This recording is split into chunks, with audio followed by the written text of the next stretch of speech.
Isa sa mga trabaho ko dito sa Taiwan mga tips, nasa garden flower, ipakita ko sa inyo kung ano yung mga basic na trabaho ko dito. At dito ko nalaman, ang dami palang uri ng flower lilies. Unang trabaho ko mga tips, lagyan ko muna ng tubig yung mga drum. Dapat kakaunti lang, hindi masyado marami. At pagkatapos, magkulit na sa mga flower na napiking ng mga kasamahan ko. Iba-iba kasi yung naka-assign, merong taga-picking, merong taga-hakot. At dahan-dahan talaga mga tips, kasi baka malaglag yung balaklak at saka mabali yung mga sanga niya. Dubli ingat talaga. Pagkatapos, ilagay natin dahan-dahan sa drum. After that mga tips, yan, isiparate na natin yung mga bulaklak. Bakit nga ba isiparate mga tips? Kasi mayroong isang bulaklak, mayroong dalawang bulaklak. So kailangan talaga isiparate mga katips. So pagkatapos ganito na po yung itsura niya. Nakabalot na ng plastic. Next na naman gagawin ko, mag-form ako ng carton. Easy na naman sa akin mga katips kasi nasanayan ko na to. Parang bagger ka lang sa mall, di ba mga katips? Tingnan nyo naman kung ano yung ginagawa ko. Dito sa Taiwan mga katips, yung trabaho sa farming, mayroong mabigat, mayroong ding hindi mabigat na trabaho. Pero sa katagalan, masasanay ka rin. Dapat ipakita mo sa boss mo na kayang-kaya mong gawin yung mga trabaho. Basta masipag ka lang, focus ka lang sa trabaho mo kung ano yung pinapagawa nila. And so ayan mga katips, punta na tayo sa greenhouse, doon sa mga nag-bloom na mga flower. Hello guys, nandito po tayo ngayon sa tinatrabahoan ko na garden flowers.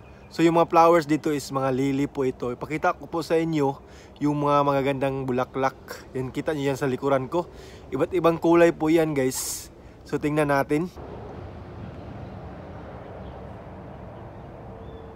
So yan guys, mga red flowers po yan na mga lily.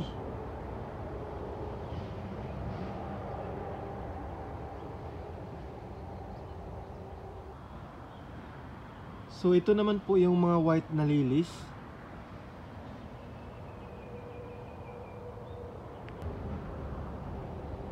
Ito naman po yung mga yellow na mga flower lilies.